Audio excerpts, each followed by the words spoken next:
বিলুপ্তির পথে টাঙ্গাইলের সন্তোষে মজলুম জননেতা মাওলানা আব্দুল হামিদ খান ভাসানীর প্রতিষ্ঠিত শিক্ষা, মানবসেবা ও দাতব্য প্রতিষ্ঠানগুলো 25টি প্রতিষ্ঠানের মধ্যে বন্ধ হয়ে গেছে অন্তত 12টি, বাকিগুলো চলছে খুঁড়িয়ে খুঁড়িয়ে। বিস্তারিত ডেস্ক রিপোর্টে।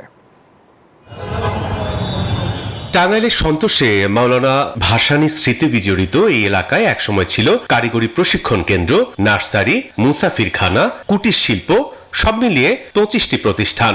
সময়ের আবর্তে এর অর্ধেকেরও বেশি প্রতিষ্ঠান এখন বিলুপ্ত প্রায়। অস্তিত্ব নেই সূচি শিল্প স্কুল ও কারিগরি প্রশিক্ষণ কেন্দ্রেরও। পদ্মা সেতু, মেট্রো রেল এবং এলিভেটেড এক্সপ্রেসওয়ে নির্মাণের গর্বিত অংশীদার বসুন্ধরা সিমেন্ট। কোনোমতে টিকে থাকা মাতৃসনদ স্বাস্থ্য সেবা প্রতিষ্ঠানটির অধিকাংশ জমি এখন বেদখল বলে অভিযোগ স্থানীয়দের। ভাসানী নামে প্রতিষ্ঠিত জাদুঘরটির অবস্থাও নাজুক। তার রেখে যাওয়া যে প্রতিষ্ঠানগুলো রয়েছে সেই প্রতিষ্ঠানগুলো আজ ধ্বংসের পথে। সরকারের কাছে দাবি জানাচ্ছি যেন এগুলো তিনি সংরক্ষণের জন্য আমাদেরকে সাহায্য সহযোগিতা করেন।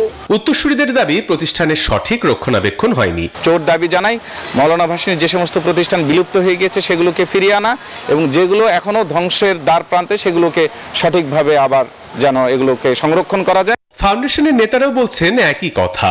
সঠিক সংরক্ষণ না থাকায় ভাসানীর হাতে গড়া প্রতিষ্ঠানগুলোর পাশাপাশি হারিয়ে যাচ্ছে কৃষি শ্রমিক আন্দোলন ও মুক্তি সংগ্রামের অমূল্য ইতিহাস।